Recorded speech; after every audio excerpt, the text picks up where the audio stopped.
You can survive 3 weeks without food, 3 minutes without air.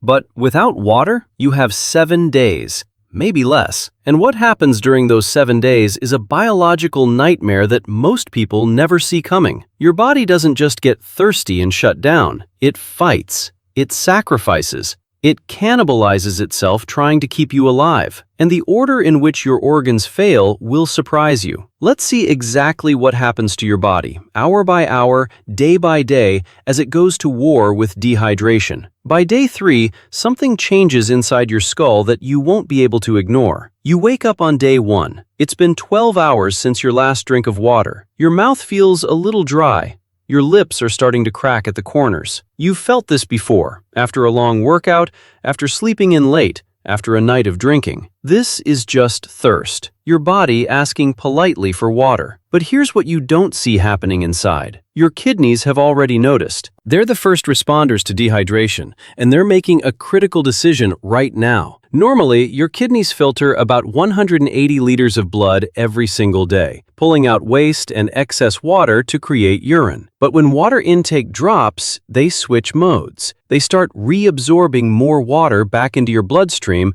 and concentrating your urine. That's why it turns dark yellow, almost amber. Your body is trying to hold on to every molecule of water it can. You're still peeing at this point, but less frequently.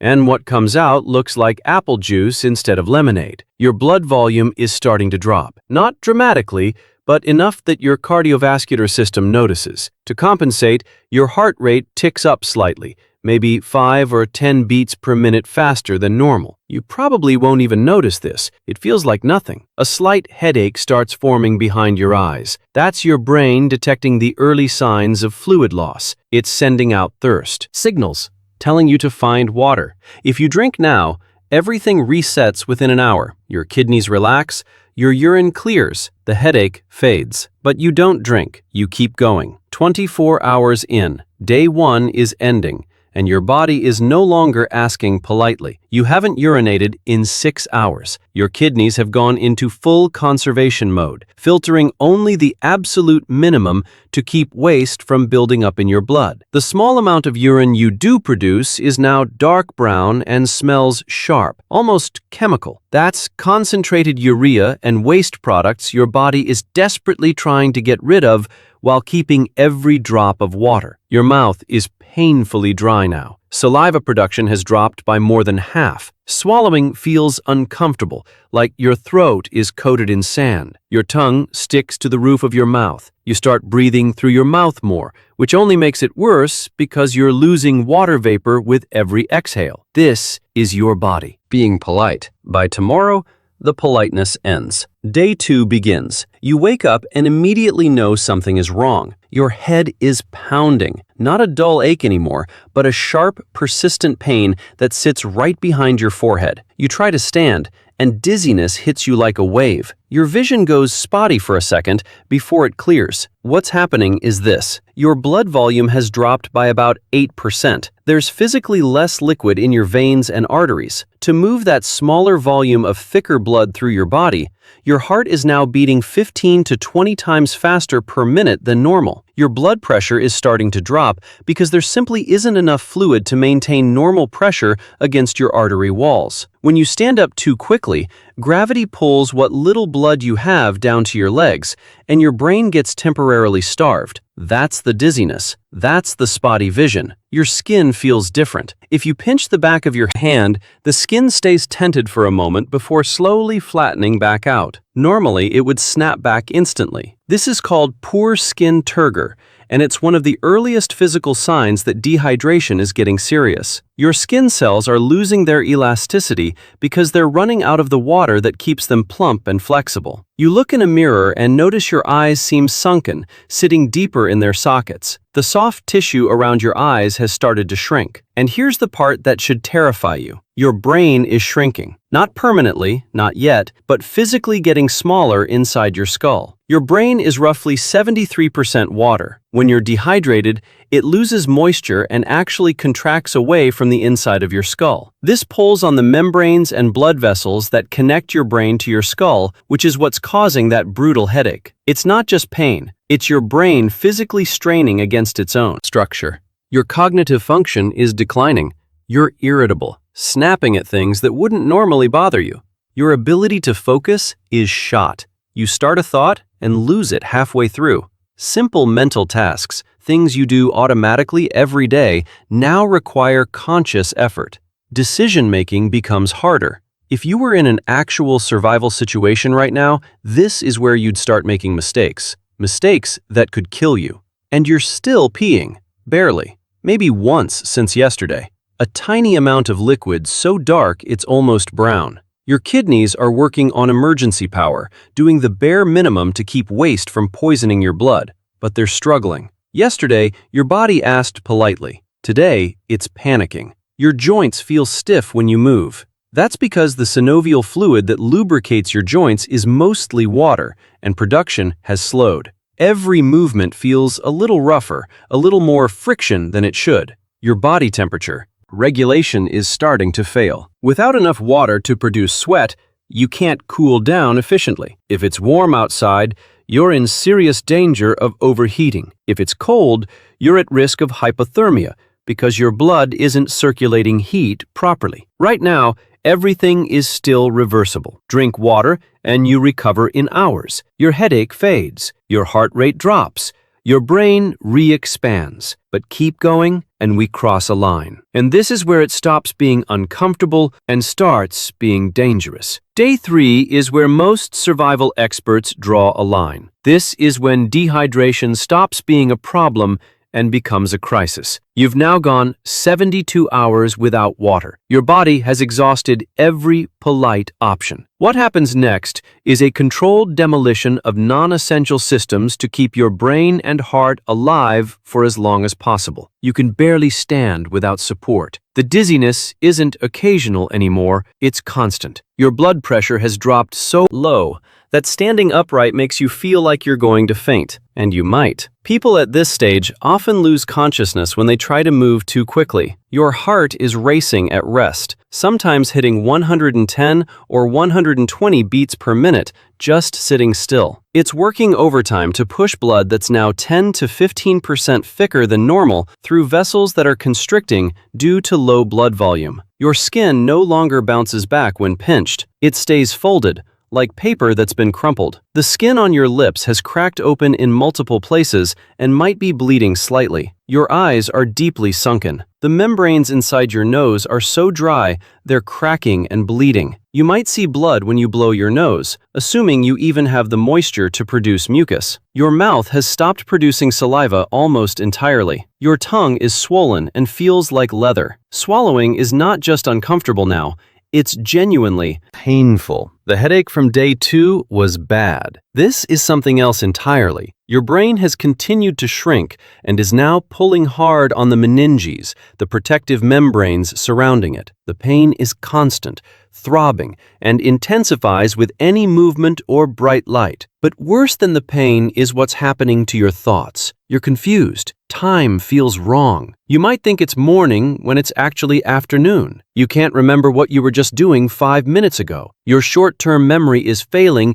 because your hippocampus, the part of your brain responsible for forming new memories, is extremely sensitive to dehydration. You're irritable beyond reason. Small frustrations trigger disproportionate emotional reactions. This isn't you being weak or dramatic. This is your prefrontal cortex, the part of your brain responsible for emotional regulation and rational thought, beginning to malfunction. And here's where it gets dangerous if you're in a survival situation. Your judgment is compromised. You might make the decision to keep walking when you should stay still. You might ignore shade when you desperately need it. You might do something irrational, like remove clothing in cold weather or try to drink seawater or urine, both of which would accelerate your death. In 2019, a hiker in Arizona survived 4 days without water in July heat. But what happened on day 3 changed everything. He later reported that he became convinced the trail markers were moving, that rocks were following him. He started arguing with people who weren't there. These weren't dreams or metaphors, they were hallucinations.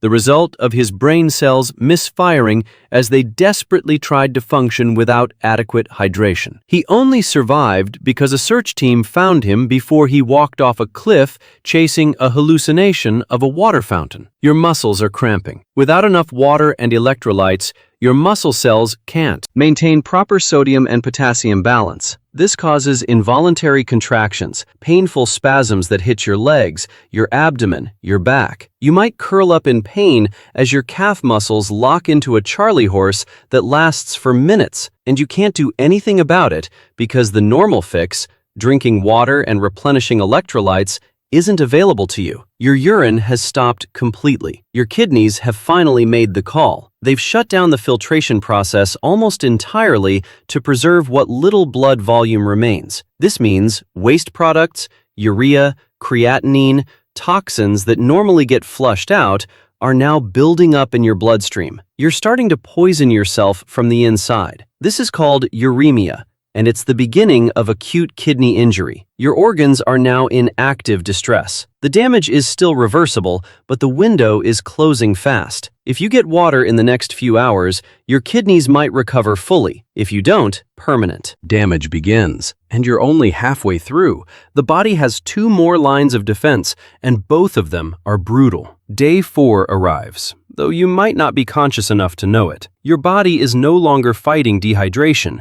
It's choosing which organs to sacrifice to keep you alive. This is medical triage happening inside you without your permission. And most people guess wrong about what fails first. They think the brain. They think the heart. They're wrong. It's the kidneys. They're the canary in the coal mine. Here's why. Your kidneys require constant, high-volume blood flow to function. They filter your entire blood supply roughly 40 times per day under normal conditions. They're essentially pressure-sensitive filters that need adequate blood pressure and blood volume to operate. When your blood volume has dropped by 15 to 20%, and your blood has thickened significantly, the kidneys can't maintain that filtration process anymore. They don't just slow down, they begin to fail. The medical term is acute kidney injury, and it happens fast at this stage of dehydration. When your kidneys fail, they stop removing waste from your blood. Urea levels spike. Creatinine builds up. Potassium, which needs to be carefully regulated, starts climbing to dangerous levels. High potassium levels cause cardiac arrhythmias, irregular heartbeats that can turn fatal without warning. You're literally being poisoned by your own metabolic waste. Your blood becomes toxic. And here's the cascade. Once the kidneys go, the liver is next. Your liver is responsible for processing toxins, producing proteins, and regulating blood sugar. It needs adequate blood flow and oxygen to do this work. With kidney failure flooding your blood with waste and your cardiovascular system struggling to deliver oxygen-rich blood, your liver starts to fail too. It can't keep up with the toxic load. It can't produce the clotting factors your blood needs. If you get cut now, you might not stop bleeding. Then the heart. Your heart has been working at maximum capacity for days, trying to pump thickened blood through a dehydrated system. It's exhausted. The muscle tissue itself is dehydrated and not contracting as efficiently. The electrical signals that coordinate your heartbeat are disrupted by electrolyte imbalances. Arrhythmias become common. Your heart might skip beats, or beat irregularly, or suddenly race at 140 beats per minute for no reason. This is dangerous territory. Sudden cardiac arrest is a real possibility now. Then the brain. With failing kidneys poisoning your blood, a failing liver unable to protect you, and a failing heart unable to deliver what little oxygen remains, your brain is running on fumes. Seizures become likely. The electrical activity in your brain destabilizes. You might convulse violently as neurons misfire in waves across your cortex. You're probably unconscious by now, or drifting in and out, unable to distinguish reality from hallucination. Your skin has turned a grayish-blue color, especially around your lips and fingernails. This is cyanosis, the result of poor oxygen circulation. Your body is shunting what little oxygenated blood remains to your core organs, abandoning your extremities. Your hands and feet are cold to the touch,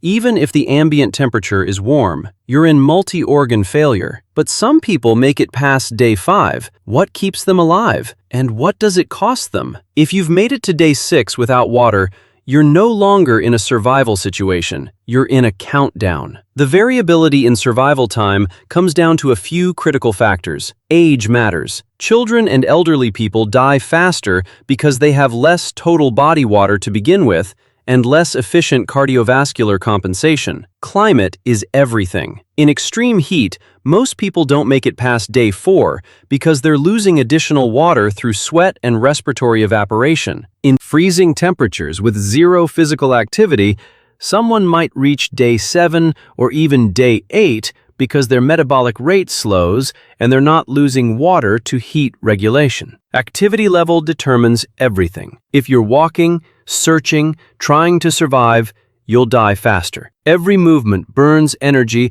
and releases heat that requires water to manage. Lying completely still in shade extends survival time, but at this point, you probably don't have the cognitive function to make that choice. The longest medically documented survival without water is around 7 to 8 days, and those cases typically involve controlled situations. Prison hunger strikes, where the person had access to IV fluids before complete water deprivation, medical monitoring, climate control. In true wilderness scenarios, in heat, with physical exertion, 5 days is more realistic. 6 if you're lucky and strong. 7 is exceptionally rare. But here's what nobody tells you about those rare survivors. Rescue doesn't mean recovery. Even if someone finds you on day 6 and gets water into your system, the damage is catastrophic. Your kidneys have been in acute failure for at least 2 days, maybe 3. That level of injury doesn't just heal. Many survivors end up on dialysis for months. Some never regain full kidney function and require dialysis for life. Your brain suffered days of inadequate oxygen and toxic blood. Memory problems persist. Cognitive processing speed doesn't fully return. Some survivors describe it as living in a permanent fog, where thoughts take longer to form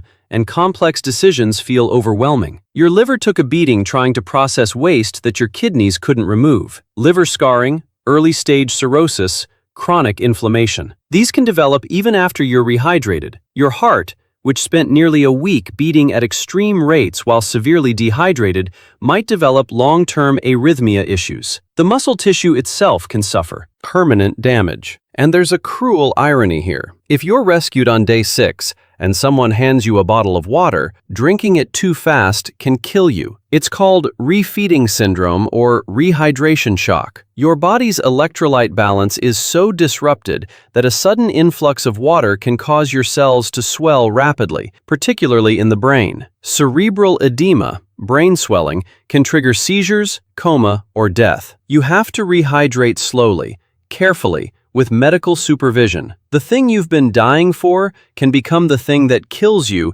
if administered wrong. By day 7, if you're somehow still alive, you're unconscious. Your brain has swollen or shrunk to the point where normal function is impossible. Seizures come in waves. Your body temperature is completely unregulated. You might be hypothermic even in warm weather because your body has no fluid left to generate heat through metabolism. Or you might be hyperthermic, your core temperature climbing past 105 degrees because you can't sweat and can't dissipate heat. Multi-organ failure is complete. Your kidneys are gone. Your liver is gone. Your heart is beating erratically, if at all. Stroke risk is extreme because your blood is so thick and your vessels are so constricted that clots form easily. One lodges in your brain and it's over. Death, when it finally comes, usually happens quietly, not from thirst itself, but from cardiac arrest triggered by electrolyte imbalance, or from a seizure that doesn't stop, or from a stroke, or from your brain swelling inside your skull until the pressure shuts down your brainstem and you stop breathing. Water makes up 70% of your body. Without it, you don't just die of thirst, you dissolve from the inside out. Your blood becomes sludge. Your brain cracks and shrinks. Your organs consume themselves trying to find moisture that doesn't exist. Remember day 1, when it was just a dry mouth? When drinking a glass of water would have fixed everything in an hour? That 24-hour window was your entire margin for error. After that, every day was damage. Every hour was permanent cost. By day 3, you crossed the point of no return. By day 5, your organs started failing. By day 7, you're gone. The progression is inevitable. The timeline is merciless. And the human body, for all its incredible resilience and survival mechanisms, can only compensate for so long before the math catches up. 7 days. That's all it takes for your body to go from mild discomfort to complete shutdown. Every stage builds on the last, and once you cross day 3, the damage becomes permanent even if you survive. If this breakdown fascinated you, hit the like button and subscribe. We're covering more survival scenarios like this, and trust me, you'll want to see what happens when your body faces other extreme conditions. Drop a comment. What's the longest you've ever gone without drinking water? A day? 2 days? Let me know. Next up, we're covering what happens if you stop eating for 30 days, and the results are way different than you'd expect. Your body doesn't shut down the same way. It adapts, and what it does to survive will surprise you.